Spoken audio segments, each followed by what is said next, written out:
Buenos días a todos los que nos siguen, nos escuchan en nuestros devocionales. Estamos en el capítulo 5 del libro de Levítico. Vamos a orar para empezar. Amado Señor, gracias porque eres bueno, porque tu misericordia se renueva cada día sobre nuestras vidas. Permite que hoy tu verdad, tu palabra, nos ayude a ser transformados, Señor, ser cambiados nuestra mente, nuestros comportamientos, para ser conscientes de la santidad que tú demandas de nosotros. En el nombre de Jesús, amén. El consejo de siempre, mis hermanos, leer el capítulo completo en la casa. Son 19 versículos.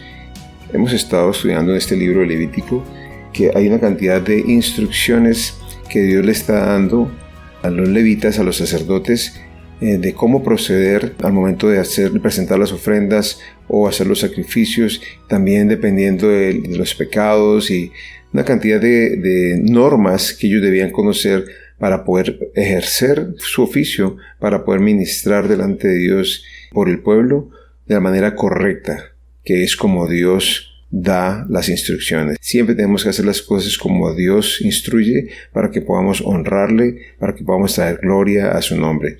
Y en el capítulo de hoy lo interesante es que va a ser una referencia muy constante a las transgresiones y pecados que se cometen sin conocimiento o por error, y que después la persona es consciente de ellas y que debe presentar ofrendas y sacrificios para poder alcanzar el perdón.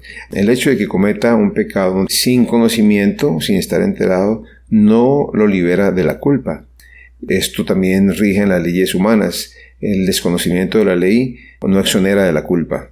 Entonces, el primer versículo habla de los que se abstienen de dar testimonio habiendo sido testigos de una situación. Entonces, cuando alguien no da testimonio habiendo estado allí presente, dice el versículo: si alguno pecare por haber sido llamado a testificar y fuere testigo que vio o supo y no lo denunciare, él llevará su pecado. Es sorprendente la cantidad de detalles en los que Dios se fija. Dios es tan minucioso y tan justo que nada se le escapa de su vista y de su sabiduría y de su supervisión como Dios a este pueblo que está formando. Él quiere formar una nación santa y hasta los detalles más mínimos Él va a exigir que haya justicia, que haya responsabilidad. ¿Qué es lo que debía hacer esta persona? Pues debía presentarse y declarar lo que él sabía y de esa manera hacer justicia. De lo contrario, tenía que cargar con su pecado, por el cual tenía que también pagar. Luego, del versículo 2 al 3, nos habla de algunos tipos de impureza ceremonial. Si una persona tocaba una cosa inmunda, o un animal inmundo, o incluso menciona la inmundicia del hombre, era culpable y quedaba inmundo, y debía presentar también ofrendas o sacrificios para poder ser liberado de la culpa. El versículo 4 habla de hacer juramentos falsos, o decir cosas a la ligera, y jurar, ¿no?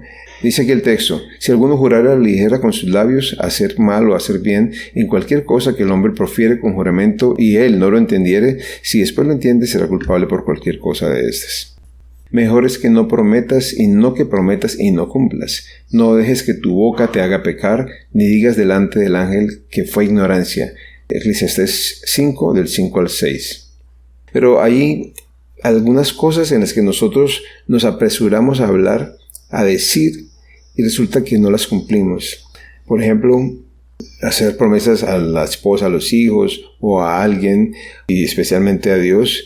Cuando hacemos promesas de todos los días voy a hacer el devocional, o voy a dar mis diezmos con más fidelidad, voy a dar testimonio, voy a compartir, voy a tener una vida ejemplar para mis hijos y los demás, voy a conservarme en pureza antes del matrimonio o durante el matrimonio, voy a ser santo para el Señor, voy a ser fiel, y muchas veces son buenas intenciones.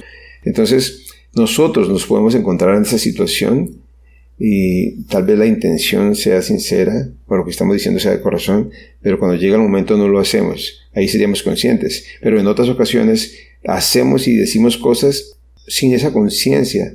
El asunto es que si hacemos una promesa, un voto, si damos nuestra palabra como garantía de algo que vamos a hacer, deberíamos cumplirlo. Nos habla el capítulo también de las ofrendas por transgresión. Esto va del versículo 5 hasta el 13 y nos habla de cómo eran las ofrendas que debían presentarse delante del Señor. Pero antes de eso, el versículo dice: cuando pecare en alguna de estas cosas, confesará aquello en que pecó.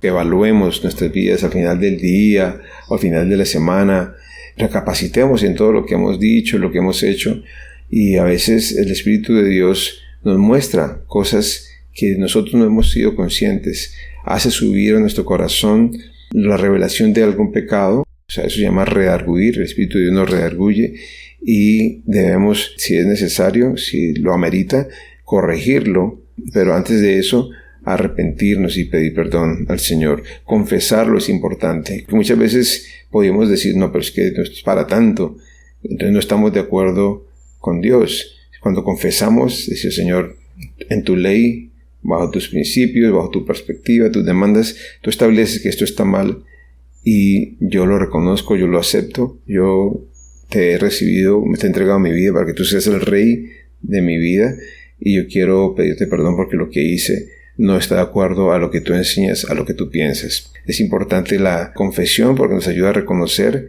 que Dios en su soberanía ha dictado unas normas, unas leyes, y que nosotros en su reino vivimos como Él dice que se debe vivir. En el versículo 6 al 7 nos habla de la presentación de la ofrenda por transgresión. Dice: para su expiación traerá a Jehová por su pecado que cometió una hembra de los rebaños, una cordera o una cabra como ofrenda de expiación, y el sacerdote le hará expiación por su pecado. Y si no hubiere lo suficiente para un cordero, traerá a Jehová en expiación por su pecado que cometió 2 tórtolas o 2 palominos, el uno para expiación y el otro para holocausto. Es interesante porque ese tipo de animales que se menciona aquí, una hembra de los rebaños, una cordera o una cabra, son animales costosos y lo presentaban las personas que tenían recursos económicos o tenían propiedades, tenían animales. Los que no tenían tanto podían traer un par de tórtolas o unos palominos, y más adelante nos va a decir lo que podían traer los pobres. Ellos podrían traer la 10ª parte de un efa de flor de harina por la expiación. De ricos a pobres, o de los que tuvieran recursos a los que no tienen recursos, todos tenían la posibilidad de presentar una ofrenda o un sacrificio para recibir perdón por su pecado. Y esto nos habla del alcance, de la extensión, del amor de Dios, de la gracia de Dios, del sacrificio de Cristo para el perdón de pecados. Nos muestra un Dios bondadoso, un Dios compasivo, un Dios que quiere que las personas puedan experimentar el perdón. Los sacerdotes ministraban delante de Dios y ellos estaban aquí recibiendo, en este libro, recibiendo esas instrucciones, pero nos deja ver la palabra que Dios tenía compasión. Y hoy en día es igual.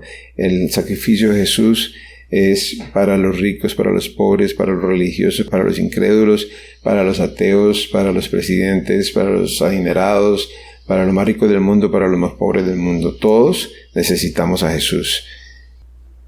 Ya terminando, los versículos 17 al 19 nos dice lo siguiente: finalmente, si una persona pecare o hiciere alguna de todas aquellas cosas que por mandamiento de Jehová no se han de hacer, aun sin hacerlo a sabiendas, es culpable y llevará su pecado.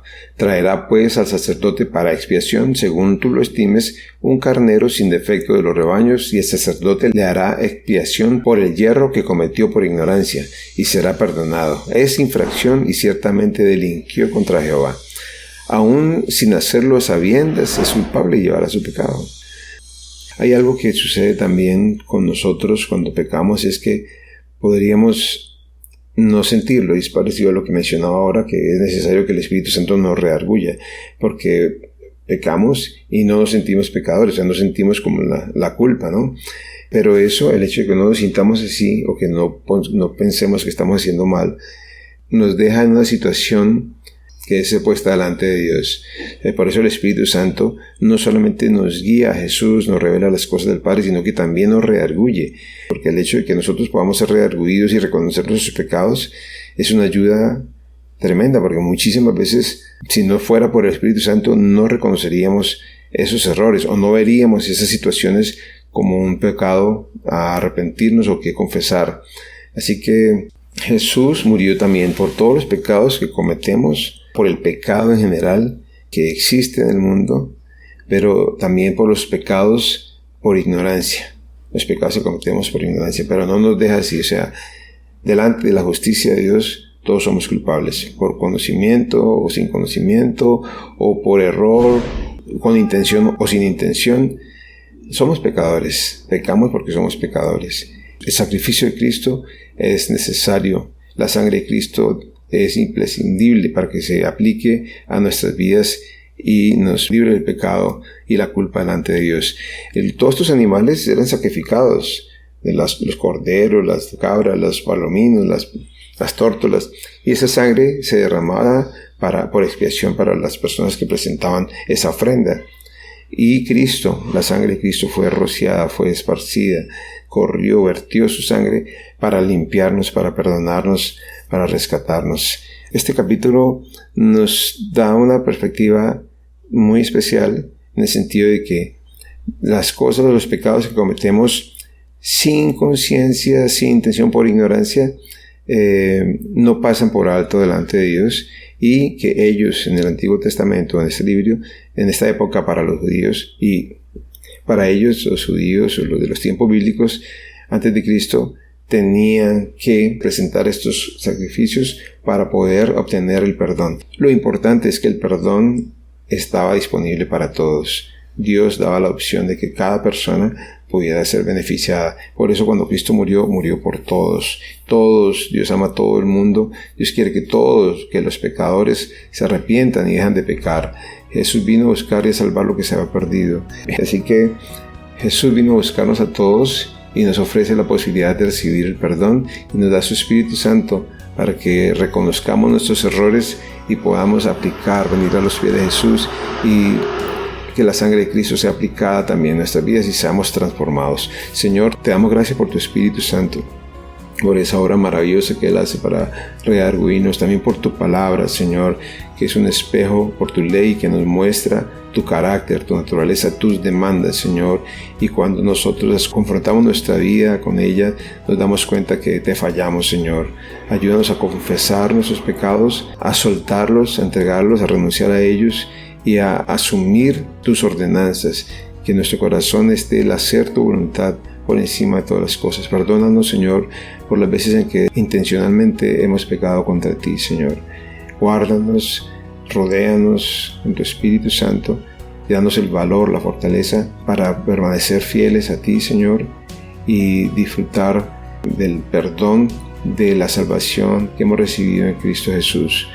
Agradecemos infinitamente, Señor, que hayas dispuesto en Jesús el perdón completo, Señor, para todos nuestros pecados, los conscientes y los inconscientes, los que cometemos por omisión incluso y por ignorancia también. En el nombre de Jesús, amén.